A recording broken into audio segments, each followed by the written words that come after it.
جس میں لاکھوں کی تعداد میں لوگ کام کرتے ہیں، دنیا کی تاریخ میں ہر زمانے میں موجود رہی اور اس دور میں بھی موجود ہے۔ وہیں راہو سیٹرن سے نگیٹیولی ذائچے میں کنیکٹ ہو تو انسان کو کام چور کوریا بناتا ہے۔ ایسے لوگوں کو کام ہی جلدی نہیں ملتا۔ اگر ایسے لوگ کسی کمپنی یا کارخانے کو چلانا چاہیں تو انہیں کام جلدی نہیں ملتے، مارکیٹ سے آرڈر برائے نام ملتی ہے۔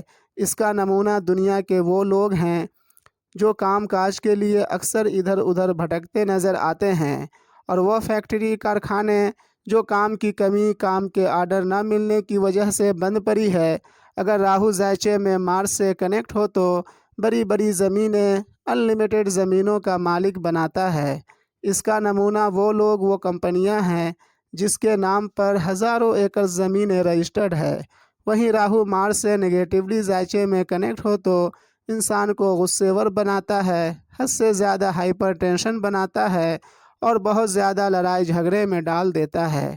اس کا نمونہ دنیا کے وہ لوگ ہیں، دنیا کے وہ ممالک ہیں جو ہمیشہ جنگوں کی زد میں رہتے ہیں۔ آپ برج قوس والوں میں سے کچھ برج قوس والے راہو کے اچھے یا برے اثرات کے دائرے میں آلریڈی 2-3 ماہ قبل ہی آ گئے ہوں گے، کیونکہ ہر ایک برج قوس والوں کی پیدائش کے وقت میں تاریخ، سال اور مہینے کا فرق ہوتا ہے۔ اسی وجہ سے ہر ایک برج قوس والوں کی پیدائش برج قوس کے الگ الگ درجے پر ہوئی ہوگی۔ آپ کی پیدائش برج قوس کے جس درجے پر ہوئی ہوگی، جب سیارے اس درجے پر پہنچا ہوگا یا اب پہنچے گا، تب راہو کے اچھے یا برے اثرات آپ کو ملنے لگے ہوں گے یا اب ملنے لگے گا۔ معزز برج قوس والے خواتین و حضرات، ابھی تک تو آپ کو معلوم ہو چکا کہ 10 جولائی 2024 کو راس یعنی راہو کا نچھتر بدل جائے گا۔ راہو کا نچھتر تبدیل ہونے کے بعد آپ برج قوس والوں کے ذائچے میں راہو کی جو پوزیشن ہوگی، اس کے مد نظر 7.5 ماہ سے 8 ماہ آپ برج قوس والوں کی مالی حالات، فیملی، چھوٹے بھائی و بہن، عزیز و اقارب، چھوٹے سفر، گھر اور گھریلو زندگی اور لو لائف میں کچھ اس طرح کے حالات بن سکتے ہیں۔ جیسے آپ کی مالی حالات بنسبت پہلے کے اچھے ہوں گے، آپ کی مالی حالات مضبوط ہوگی، آپ کی فائنینشیل پوزیشن پہلے سے زیادہ اسٹرانگ ہوں گے۔ ہو سکتا ہے آپ کے پاس کسی پراپرٹی سے یا کسی پراپرٹی کے ذریعے پیسے آئیں۔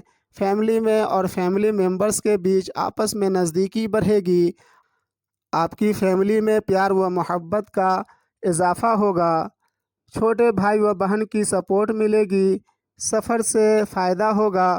ہو سکتا ہے اس بیچ آپ کے چھوٹے بھائی و بہن کی صحت کمزور رہے اور ساتھ ہی ساتھ گھر میں تھوڑی سی دماغی سکون کی آپ کو کمی محسوس ہو۔ آپ دماغی لحاظ سے الجھن اور کشمکش کے شکار رہ سکتے ہیں اپنے گھر، گاڑی، دکان، لو لائف کو لے کر۔ اگر آپ زیر تعلیم ہیں اور اعلیٰ تعلیم کا ارادہ رکھتے ہیں تو ہو سکتا ہے آپ کی تعلیمی معاملات میں رکاوٹ آنے کی وجہ سے آپ بہت زیادہ مینٹلی ڈسٹرب رہنے لگیں، اور اس بیچ آپ کی گھریلو خرچوں میں اضافہ بھی ہو سکتے ہیں، اور والدہ کی صحت کے حوالے سے بھی خرچے بڑھ جانے کا امکان ہے۔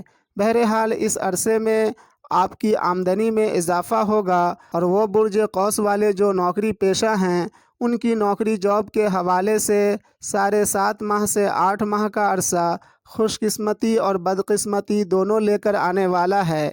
اسی لیے وہ برج قوس والے جو نوکری جاب میں ہیں، انہیں اپنی ذمہ داری خوب اچھی طرح نبھانی چاہیے۔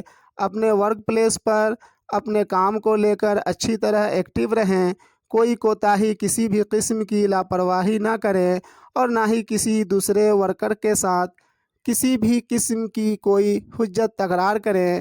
اس طرح کے تمام معاملات سے خود کو دور رکھیں تو انشاءاللہ آگے سب بہتر رہے گا۔ معزز برج قوس والے خواتین و حضرات، راہو کا نچھتر تبدیل ہونے سے جو آپ کی لائف میں پوزیٹیو حالات بننے والے ہیں، الحمدللہ وہ تو بہت اچھا ہے، لیکن جو نگیٹیو حالات بننے والے ہیں اس سے بچنے کے لیے آپ اپنے گھر سے وہ تمام چیزیں باہر کر دیں جو ٹوٹی پھوٹی ہو، اور اپنی گناہوں سے توبہ کریں، اور اپنے دادا دادی اور نانا نانی کے لیے ایصال ثواب کریں۔ ہو سکے تو ہر روز یا کم از کم ہفتے میں ایک روز 100 مرتبہ سورہ اخلاص پڑھ کر انشاءاللہ تعالی اللہ رب العزت کی حفظ و امان میں رہیں گے۔ اگر یہ ویڈیو اچھی لگی ہو تو برائے مہربانی ویڈیو کو لائک شیئر کر دیں اور چینل کو سبسکرائب کر لیں تاکہ اسی طرح کی انفارمیٹیو ویڈیوز آپ کو ملتی رہے سب سے پہلے۔ اب اجازت لیتا ہوں اس دعا کے ساتھ کہ اللہ رب العزت ہمیں اور آپ کو دنیا و آخرت میں اپنی حفظ و امان عطا کرے۔ ملتے ہیں دوسری ویڈیو میں، فی امان اللہ۔